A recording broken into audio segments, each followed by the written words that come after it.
Shumë personalitete politike shqiptare patën dalë hapur kundër zgjedhjes së Donald Trumpit, president të SBA-ve. E patën kritikuar atë duke cilësuar si të keqen më të madhe që mund të shkaktohet jo vetëm Amerikës, por edhe shteteve të tjera. Por tash, kur Trump vetë se pritet të akomodohet në shtëpinë e bardhë, duket se ka ndryshuar qasjen ndaj Kosovës krahasuar me paranendësit e tij. Kjo për faktin se në lutjet tradicionale në Washington deri më tani është ftuar vetëm Slobodan Petrović, kryetari i Partisë së Pavarur Liberale. Mazlum Baraliu, profesor në Universitetin e Prishtinës, thotë se vazhdimi i krizave në vend është një gjë që nuk i lë shije të mirë për Kosovën dhe udhëheqësinë e saj.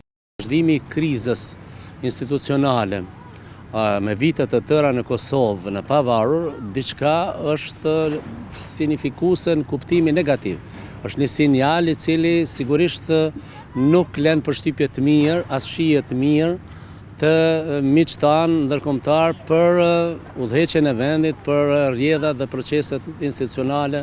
Baraliu shton se është evidente jo vetëm kësaj radhe, por në përgjithësi se ftesat për vizitat në shtete me ndikim janë minimale. Është evidente jo vetëm me këtë eveniment, por edhe në raste të tjera, shumë pak ka vizita të liderëve të huaj këtu dhe shumë pak ka ftesa të liderëve tanë, gjithsesi të barzët institucioneve që të vizitojnë shtetet me influencë.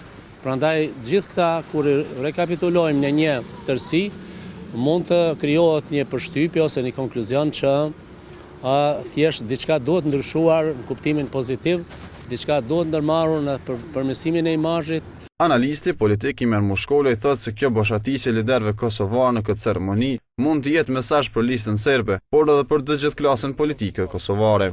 Nuk mund të ketë ndryshime politike, por mund të jetë një tërheqje e vërejtjeve. Kosova nuk ka kurfar interesi që të shkojë kundër lindjes së politikës amerikane në Ballkan. Kjo mund të jetë një mesazh për listën serbe, por edhe për të gjithë klasën politike kosovare. Ky është gjithashtu një mesazh për zgjedhje problemesh e jo për bllokim.